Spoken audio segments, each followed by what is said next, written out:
Social media কাঁপিয়ে দিল অভিনেত্রী শাবনাম ইয়াসমিন বুবলি। হঠাৎই তাকে দেখা গেল টিভির পর্দাতে।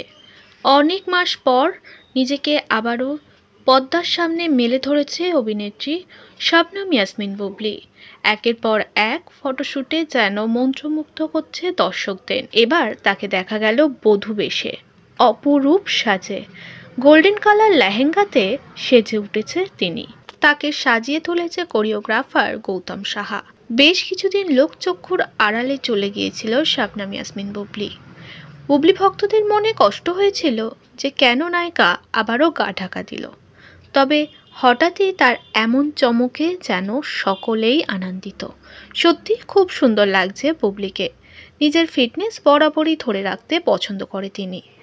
গতকালই তিনি দিয়েছে সকলকে গুড নিউজ। নতুন মুভিতে আদরের সঙ্গে যুক্ত হয়েছে বুবলি। ঢাকাইয়া দেবদাস নামক একটি সিনেমাতে ইতিমধ্যেই শুটিং শুরু করে দিয়েছে বুবলি। সে খবর শেয়ার করে নিয়েছে ভক্তদের মাঝে।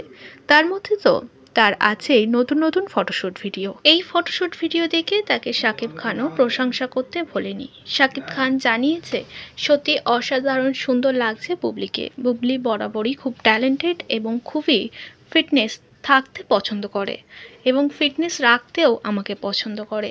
শাকিবও তাকে প্রশংসায় ভরিয়েছে।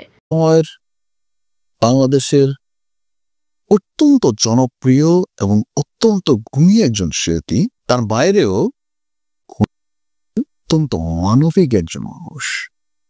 আমি অনেক সময় খেয়াল করে দেখেছি বিভিন্ন শিল্পীর বিভিন্ন রকম প্রবলেমে ও যেভাবে ফিল করে, যেভাবে বলে, যেভাবে তার পাশে দাঁড়ায় বা দাঁড়াতে চায়, সে সত্যি আমাকে খুব মুগ্ধ করে। আরেকটা ভালো দিক, ভার্সেটাইলিটি, সত্যি আমাকে মুগ্ধ করে। এবং আমি খুব প্রাউড ফিল করি যে আমার পরিবারের একজন কেউ এত নাম করছে, ভালো কাজ করছে।